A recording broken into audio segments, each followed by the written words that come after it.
वो कहल जाना एक नंबर के लखेड़ा वो हम रहनी यहाँ घर में लोग कहत भी रहा कि साला ना पढ़ी। पहले दूसरे सेमेस्टर में तो मुझे पता ही नहीं चला कि इंजीनियरिंग करनी भी थी कि नहीं करनी थी। वो कहते ना हमरा से ना हुई, हमरा से ना होती भैया हम ना करम। पापा ने बोला करब का कुछ तक करे के पड़ी नो कि घरे बैठबा। हमें फिर से हुआ प्रेम और इस बार बड़ी नहीं था, इस बार छोटी से हुआ। शायद हमसे 5 साल या 6 साल छोटी रही होगी। और एक दिन लड़की ने कहा कि तुम बहुत बुरे हो और उसने कोई रीजन नहीं दिया और वो छोड़ के चली गई। Aditya Pandey, civil services final examination results 2023, all India rank 48। सभी को मेरा प्रणाम। मेरा नाम आदित्य पांडे है जो रैंक 48 लेकर के आया है यूपीएससी एग्जामिनेशन 2022 में और भारतीय प्रशासनिक सेवा का एक सेवक बनने जा रहा है। आज लोग मुझे एज एन आईएएस पहचानेंगे, जानेंगे और सोचेंगे कि ये तो कितना बड़ा आदमी हो गया है। या फिर वो कहते हैं ना कि हमारे यहाँ की अरे बबुआ तो हमारे डीएम हुई हैं, अब बड़का महाराजा धीराज हुई हैं। लेकिन ऐसी बात नहीं है। मेरे पिता 7वीं पास भी नहीं है और मेरी माता 5वीं या 6ठी पास नहीं है। मैं सबसे छोटा हूं घर में, सबसे ज्यादा लाडला भी रहा हूं। मेरी 2 बहनें हैं, एक बड़ा भाई है, सबका प्यार मिला है। और वो कहते हैं ना कि जिसको सबसे ज्यादा प्यार मिलता है वो थोड़ा बिगड़ जाता है। शायद सबसे बिगड़ा हुआ मैं ही था। और इस बिगड़ने के कारण, प्यार मिलने के कारण मेरी जो पढ़ाई है वो सिर्फ पटना तक सीमित रही नहीं। पटना इसलिए क्योंकि पिताजी भी ज्यादा पढ़ाई नहीं किए हुए थे, दादाजी से मार पड़ी, डांट पड़ी। वो एक बोरा उठा करके बलवन छपरा और लक्ष्मण छपरा को छोड़ करके पटना ड्रॉप आ गए। पटना में आकर के उन्होंने मीनियल जॉब्स किए, लाइक उन्होंने चपरासी का काम किया। अब चूंकि मैं घर में सबसे लाडला और सबसे ज्यादा बदमाश और दुष्ट कहल नहीं रहुआ, वो कहल जाना एक नंबर के लखेड़ा वो हम रहनी यहाँ घर में। लोग कहत भी रहा कि साला ना पढ़ी। वो अलग बात बा, पढ़ब कि ना पढ़ब तो भविष्य के गर्त तय करी। अब ओकरा से पहले एगो और बात बता दी। हमारे एगो मास्टर रहे हा, वो तो कहत रहे हा पापा के कहले कि बाबा ये बेटा आपका सुधर गया ना तो हम मूछ मुड़वा लेंगे। उस सर को हम पूछना चाहेंगे कि सर मुड़वाना पड़ेगा क्या? खैर वो अन्य स्टोरी है। अब आते हैं मेरी बदमाशी पे। एक दिन अचानक पिताजी ने कहा कि बेटा आपको अब पटना छोड़ना पड़ेगा। तो मैंने भी ज्यादा कुछ हो हल्ला नहीं किया। शायद पिछली कक्षा में अंक बहुत अच्छे नहीं आए थे, इसलिए मुझे पटना छोड़ना पड़ा। दीदी उस समय गुजरात के जामनगर में थी और हम अपना वो कहते हैं ना बोरिया बिस्तर उठाए और हम पहुंच गए गुजरात के जामनगर। वहां स्थिति ऐसी रही, चूंकि पिछले कक्षा में कम अंक आने का थोड़ा रोष तो था हम में, तो हम क्या किए कि क्लास 8वीं में टॉप कर गए। और टॉप करने के बाद हर किसी में अहंकार आता है। 9वीं में भी टॉप कर गए और 10वीं में हो गया हमें प्यार। तब तक जीजा जी और दीदी जो थी वो ट्रांसफर करके जा चुकी हैं असम, और मेरी माताश्री वो पटना से उठ के आ चुकी हैं जामनगर, क्योंकि हमें अपनी 10वीं वहीं से खत्म करनी थी। पर वो कहते हैं ना कि प्रेम में बौड़ाया आशिक बिल्कुल राम की तरह होता है। वो रोता है, गाता है, हंसता है, मुस्कुराता है, वो बिल्कुल आपके जैसा होता है, वो अलग नहीं होता। और मैं चूंकि खुद भी राम भक्त हूं और राम मुझे इसलिए अनन्य प्रेम है उनसे क्योंकि राम बिल्कुल हमारे जैसे हैं। उन्हें तकलीफ होती है वो रोते हैं, उनकी पत्नी का हरण हो गया वो रो रहे हैं, वो पत्तियों से पूछ रहे हैं, फूलों से पूछ रहे हैं कि तुमने मेरी देखी है कहीं जनक नंदिनी। तो वो कहते हैं ना कि मैं सबसे ज्यादा रिलेट उन्हीं से कर पाया। और 10th में हमने इस प्रेम के चक्कर में हमने अपना थोड़ा स्कोर खराब कर लिया। रिजल्ट फिर से वही कि अब तुम्हें पिता की आगोश में रह के पढ़ना पड़ेगा। और हमें पिताजी ने कहा कि अब तुम जामनगर से उठ के वापस पटना आओगे। और पटना आने के बाद हमने केवी कंकड़बाग में एडमिशन के लिए अप्लाई किया और मेरा जो एडमिशन था केवी कंकड़बाग में हो गया। पर अभी भूलिएगा नहीं, अभी प्रेम बाकी है। हमने 12th भी किया बर्बाद। वो कहते हैं ना कि मैं चूंकि छोटा था, लाडला था, तो सबसे ज्यादा जो वो कहते हैं ना बल, प्रेशर, जो चक्की में जैसे जाते में कूटा जाता है, मुझे कूट दिया गया। और पापा ने कहा कि बेटा आप इंजीनियरिंग कर लो। अंततः मैं चला गया एडमिशन लेकर के एलपीयू, लवली प्रोफेशनल यूनिवर्सिटी। जब एलपीयू पहुंचा तो चूंकि पढ़ने में थोड़ा ठीक तो था और अभी भी प्रेम चल ही रहा होता है। और पहले सेमेस्टर में हमने स्कोर किया 8.7 या 8.8, बढ़िया स्कोर, पिताजी खुश। लेकिन जस्ट अगले ही सेमेस्टर में हमारी सो कॉल्ड हमारी गर्लफ्रेंड को हमसे हो गया रोष और उन्होंने हमारा कर दिया त्याग और हम डूब गए गम में। अब जब गम में डूबा आशिक होता है ना तो उसके गाने होते हैं तुझे भुला दिया और ऐसे ऐसे गाने चलने लगते हैं। क्योंकि हमारा सेकंड सेमेस्टर थोड़ा बर्बाद हो गया, हमने पिताजी को बोल भी दिया कि हमारा मन नहीं लग रहा है, ऐसा ऐसा हो गया है। माताजी तो ज्यादा ही गुस्सा हो गई। माँ अभी भी कहती हैं कि तुम जीवन बर्बाद कर लिया। अभी भी याद है ये शब्द, पर मुझे बुरा नहीं लगता था क्योंकि वो कहते हैं ना कि मुझे फर्क ही नहीं पड़ा कि क्या हुआ, क्योंकि लड़की छोड़ के गई है तो मुझे अंदर से ऐसा लग रहा था कि हमको छोड़ कैसे दी। वो कहते हैं ना बिल्कुल प्रेम में टूटा हुआ आशिक जैसे रोता है ना, बिल्कुल वैसे रोया हूं मैं। पर वो कहते हैं ना कि पहले दूसरे सेमेस्टर में तो मुझे पता ही नहीं चला कि इंजीनियरिंग करनी भी थी कि नहीं करनी थी। तीसरे सेमेस्टर में वो कहते हैं ना बिल्कुल धक्का, मैंने कहा ये नहीं करना था, लेकिन अब छोड़ भी नहीं सकते थे। 3 सेमेस्टर निकल चुके हैं, अब आया तीसरा सेमेस्टर और तीसरा सेमेस्टर वो कहते हैं ना कि अभी तक तो आप प्रेम में डूबे थे, अच्छी अच्छी पढ़ाई चल रही थी, हमारा तो दूसरा सेमेस्टर ही खराब हो चुका था, प्रेम में ही डूबे पड़े थे, अचानक वो रिश्ता भी गया। और तीसरे सेमेस्टर में वो कहते हैं ना रियलिटी कम्स हिटिंग हार्ड, ऐसे, और मेरा दिमाग चकरा गया। मैंने कहा ये तो नहीं हो सकता। ड्यूरिंग इंजीनियरिंग लास्ट ईयर में आते आते एक चीज तो क्लियर हो गई थी कि इंजीनियरिंग की नौकरी नहीं करूंगा। भाई कोडिंग देख के हमारा दिमाग चकराता था, C++। अरे यार, अपनी भाषा ढंग से मगही भोजपुरी हम बोल नहीं पाते हैं, और तुम चाहते हो कि हम C++ वो भी लिखे, बोले नहीं लिखें, तो भाई हमसे नहीं होगा। वो कहते हैं ना हमरा से ना हुई, हमरा से ना होती भैया, हम ना करम। वो कहते हैं ना कि उसमें भी प्रभु की कुछ कृपा रही, हमने भी गुस्से में आकर के एक एग्जाम भर दिया और कॉग्निजेंट क्लियर हो गया और हमने नौकरी ले ली। पापा थोड़े खुश हो गए, थोड़ा मिठाइयां भी बट गई। हाँ, ये मिठाई बटना ना, ये बड़ा कॉमन चीज होता है हमारे यहाँ। ये चीजें इसलिए होती हैं क्योंकि बच्चा कुछ भी करता है ना तो माँ बाप को लगता है कि बबुआ हमारा अब DM में हुई है। खैर अभी DM बनने में वक्त था, क्योंकि समय है 2013-14, अभी 10 साल की जर्नी और है। बिल्कुल, अभी सुनते रहिए, अभी सिर्फ एक ब्रेकअप नहीं होने हैं, अभी तो एक और आएगा, उसके बाद एक और आएगा। हमारा जीवन ब्रेकअप्स में बीता है, कोई दिक्कत नहीं है। तो 1 महीने के लिए हमने ज्वाइनिंग करी, कलकत्ता में हमने ज्वाइन किया, और कलकत्ता में 1 महीने के बाद हमने कहा कि ये नहीं होगा। हमने ड्रामा किया, रोया धोया HR के सामने। HR भी बोली कि नहीं भैया इसको जाने दो, और हम फिर से वापस पटना।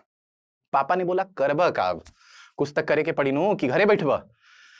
तो हम बोले अब हम मार्केटिंग करेंगे, पर पता तो कुछ था नहीं। भैया थोड़ा बहुत कैट के बारे में जानते थे। 2015 का हमने कैट दिया। लकली प्रभु की कृपा रही, हमें तो उम्मीद नहीं थी, क्योंकि हमें लग रहा था कि कुछ बर्बादी होगा। वो कहते हैं ना, हमने जो छुआ वो बर्बाद हुआ। वो अलग बात है कि दुनिया की नजर में आबाद रहा।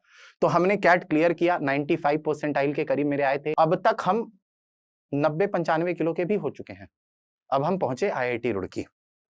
मनीष सर को मैंने बोला कि सर हम IMT गाजियाबाद ज्वाइन नहीं करेंगे, बिम त्रिची वगैरह ज्वाइन नहीं करेंगे, हमको करना है IIT रुड़की।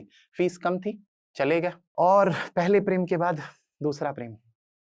इस बार भी गलती हमारी नहीं थी। इस बार भी अब क्या ही बोलूं मैं, अब गलती बोलूं सही बोलूं, बस जो है सो है। वो कहते हैं ना कि जीने का नाम बस चलते रहने का नाम गाड़ी है, और जीने का नाम जिंदगी है। हमें फिर से हुआ प्रेम, और इस बार बड़ी नहीं था, इस बार छोटी से हुआ। शायद हमसे 5 साल या 6 साल छोटी रही होगी। और हमने वो फिर से हम वो कहते हैं ना कि हम प्रेम करते हैं तो हम डूब के करते हैं। हम कोई काम इधर उधर नहीं करते हैं, हम राम भक्त हैं भाई।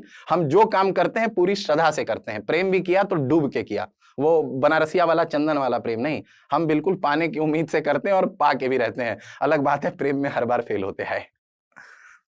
हमने उनसे प्रेम किया 6 महीने, बिल्कुल वो कहते हैं ना हनीमून पीरियड चला हमारा। और एक दिन लड़की ने कहा कि तुम बहुत बुरे हो, और उसने कोई रीजन नहीं दिया और वो छोड़ के चली गई। हमने उस रिश्ते को किया खत्म, लेकिन उस लड़की को बोला जरूर कि हम UPSC करेंगे और IAS बनेंगे। अब जब हम घर आ गए तो हमें पता नहीं था कि पूरी दुनिया वूका होने वाली थी। हाँ, वो MBA ग्रेजुएट्स पढ़ते हैं VUCA world, which is known as volatile, uncertain, complex, ambiguous. इतना बोल चुके हैं कि सब कहेगा कि साला बोर कर दिया है।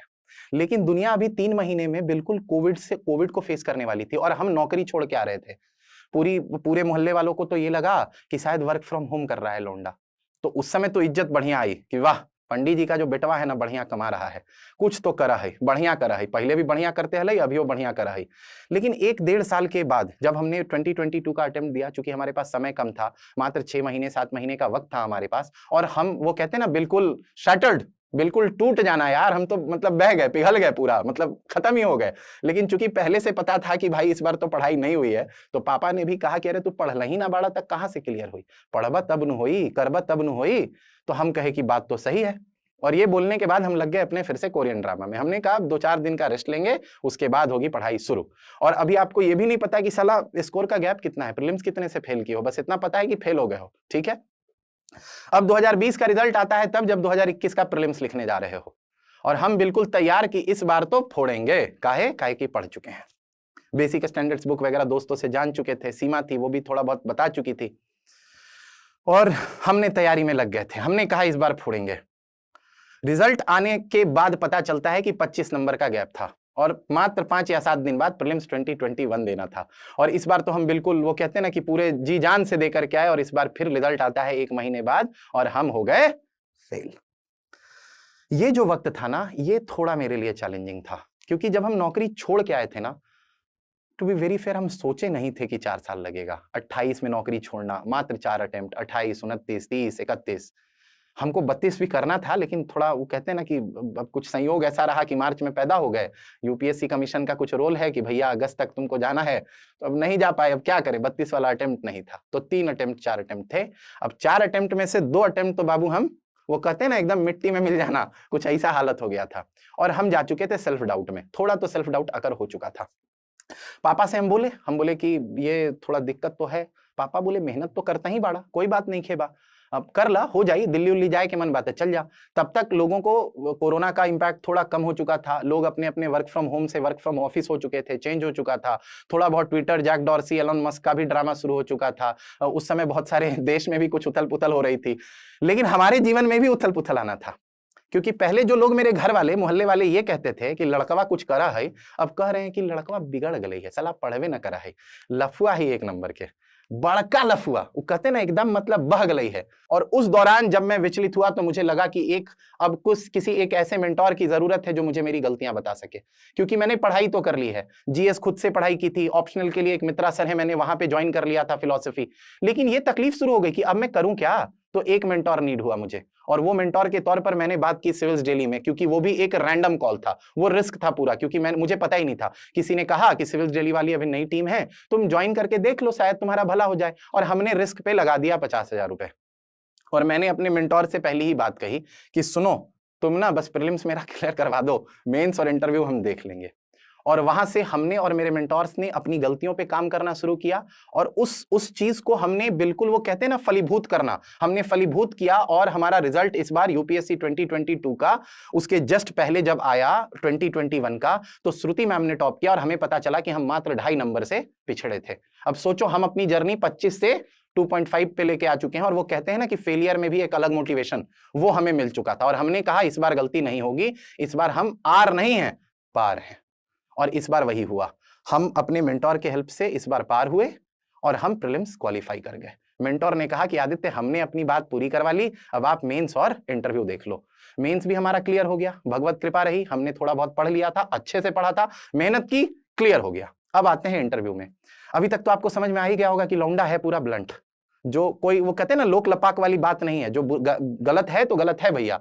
अब हमको इंटरव्यू में मॉक वाले कह रहे हैं कि देखो अपना आवाज टोन डाउन करो, सामने वाले बिफर जाएंगे, बिगड़ जाएंगे, बुरा हो जाएगा, हाई हो जाएगा, हाउ हो जाएगा, फलाना ढिमकाना चिलमाना, पता नहीं क्या क्या कहे जा रहे थे। लेकिन हमको एक मेरे मेंटोर थे आईएमएस के ही, मनीष बरियार सर, लंबा संयोग रहा है उनके साथ। उन्होंने कहा कि आदित्य, अगर आप अपनी चीज को रैशनली डिफेंड कर रहे हैं, लीगली डिफेंड कर रहे हैं, एथिकली डिफेंड कर रहे हैं, मोरली डिफेंड कर रहे हैं, फर्क नहीं पड़ता है कि आप क्या कह रहे हैं। अगर इन 4 कॉन्सेप्ट्स को अगर आप प्रूव कर सकते हो अपनी भाषण में, अपनी वक्तव्य में, तो मुझे नहीं लगता है कि आपको डर लेने की जरूरत है। और हमने अपनी रियलिटी को नहीं बदला, हमने वही किया जो हमें करना था। मैं जैसे ही इंटर हुआ ना, शुक्ला सर का बोर्ड था, शुक्ला सर ने देखते ही बोला Aditya have a seat, and उसके बाद उन्होंने बड़े प्यार से बोला, यार you are a very interesting character, you love listening to Ramcharitmanas but at the same time you watch Korean dramas, what is this, बहुत इंटरेस्टिंग। और उसके बाद पूरा पैनल हार्टली तो नहीं हंस रहा था, लेकिन सबके चेहरे पे वो कहते हैं ना कि मंद मंद मुस्कुरा तो सभी रहे थे। और इसके बाद हमारा पूरा का पूरा एक इंटरव्यू चला। और जब हम आगे बढ़े, फिलॉसफी के प्रश्न, रामानुजाचार्य पे प्रश्न, चारवाक पे प्रश्न, और बहुत सारे क्वेश्चन, बहुत मजा आता है टू बी वेरी फेयर। ये मॉक वॉक वाले जो डराते धमकाते रहते हैं ना भाई, ऐसा नहीं होता है, बहुत प्यारे लोग होते हैं यार, मजा आता है। आप बस खुद को रैशनली डिफेंड करिए, लीगल रहिए, एथिकल रहिए, मोरल रहिए। और मुझे ऐसा लगता है ना कि पेपर के बाद जो खुशी मिली मुझे, मैंने तो कह दिया था घर पे कि बढ़िया ही होगा, जो होगा देखा जाएगा। और इनफैक्ट मेरे मेंटोर ने तो कह दिया था कि 185 से ज्यादा आएंगे तुम्हारे, उससे कमाना नहीं चाहिए। बहुत खुश थे वो, सजल सर ने बोला 185 कम से कम, और हुआ भी कुछ ऐसा। मेरे 190 नंबर आए और मेंस में मेरे 822 के करीब थे, टोटल 1012 बना। और भगवत कृपा रही, राम जी की कृपा रही। और वो कहते हैं ना जैसा प्रभु चाहते हैं वही है वही जो राम रचि रखा, और राम ने रच दिया हमारे लिए, हमारी बात को भी पूरा कर दिया। हमने कहा था कि पहले पेज से नीचे नहीं जाएंगे, और बिल्कुल आखिरी में 48वें स्थान पर आदित्य पांडे का रैंक था। और ये मुझे पता भी नहीं था, मैं तो 12:30 तक फोन चेक कर रहा हूँ, आ जाओ आ जाओ आ जाओ। और पता है तबियत भी खराब हो गई थी, और मेरे मेंटोर का फोन आया, बोले कि महाराज रिजल्ट आ गया, आप देखे क्या? हम बोले कि भेज दीजिए लिंक, देख लें। अब थोड़ा डर भी था कि क्या होगा क्या हुआ, क्योंकि उसका कॉल आया तो मुझे लगा कि शायद हो गया, लेकिन चूंकि मेरे लिस्ट में 2 आदित्य पांडे थे, तो अब मैं डाउट में कि अब मैं वाला कि वो वाला। और मुझे यह भी नहीं पता कि उसने दोनों आदित्य को देखा कि नहीं देखा। तो मैंने जैसे ही उनको बोला कि यार एक बार प्लीज रोल नंबर चेक कीजिए ना महाराज, प्लीज देख लीजिए एक बार, तो हमने कहा 15000993 और उन्होंने देखा और उन्होंने कहा निश्चिंत रहिए आप ही का है। और लिटरली मैं आपको नहीं बता सकता उस समय खुशी से ज्यादा ना एक ये एहसास होता है ना कि आप जो 3 साल से कर रहे थे ना, जिस लक्ष्य के लिए आप लगे हुए थे, वो बिल्कुल मिलता है आपको। इन लोगों का सहयोग रहा, मैं जब भी टूटा, जब भी परेशान हुआ, वो कहते हैं ना कि बिल्कुल टूट जाना, ये एग्जाम ऐसा होता है ना कि आपको घुट घुट के रुलाता है और रोना आता है यार, आप रो लिया करो, रोने की जरूरत है, अगर नहीं रोओगे ना वो यहाँ रह जाता है, वो घुटन नहीं होगी बर्दाश्त। बात करो, माता पिता से बोलो, उनको समझाओ, समझेंगे। कोई भी लक्ष्य तुम्हारे जीवन से बड़ा नहीं हो सकता यार। अब देखी कहल तई जाला कि बिहारी जैसन जिद्दी कोई ना होला, आज सही बात बा भाई, मरते तहार नियर कोई होला ना होला। यही से रामधारी सिंह दिनकर, अब हमरा ई ना मालूम कि वो बिहार के रहले हा कि ना रहले हा कि यूपी के रहले हा, लेकिन उनकरा राष्ट्र कवि कहल जाला। और वो एक बड़ा प्यारा लाइन कह के गइल बड़े, हमरा लागेला बहुत प्यार से लागेला कि वो हमनिए खातिर कह के गइल बड़े। और लाइन बा जे हमारा जीवन के मतलब जेकर कहल जाला ना कि मूल मंत्र बा, वो यही रहे कि खम्भ ठोक ठेलता है जब नर, पर्वत के जाते पांव उखड़, और मानव जब जोड़ लगाता है पत्थर पानी बन जाता है। तो यार रउआ लोग आपन शक्ति पर यकीन करी। अब वो कहल भी जाला कि भाई बिहारी जैसन जिद्दी तो कोई होबे ना करेला, तो हम जैसे जिद्दी रहनी, अगर रउओ जिद्दी बन जाई, लेकिन वही बात बा कि तहरा लीगल रहे के पड़ी, एथिकल रहे के पड़ी या मोरल रहे के पड़ी। अगर गलत काम ना करब, विश्वास बनाए रखब अपना पर, तो जीवन के जे भी लक्ष्य बानू रउआ पालेब। धन्यवाद।